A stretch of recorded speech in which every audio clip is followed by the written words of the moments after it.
Is your dryer not turning on? First thing you want to check is your lid switch. If it's broken like this one, it will need to be replaced.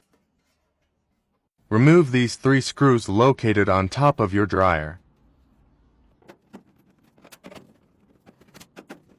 Pull the control panel forward while pulling out.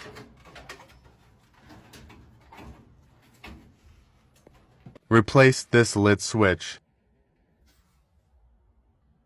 Unscrew the 2 screws.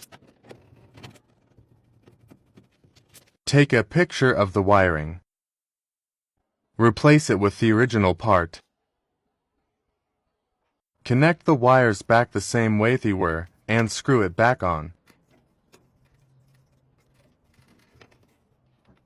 Put the control panel back on.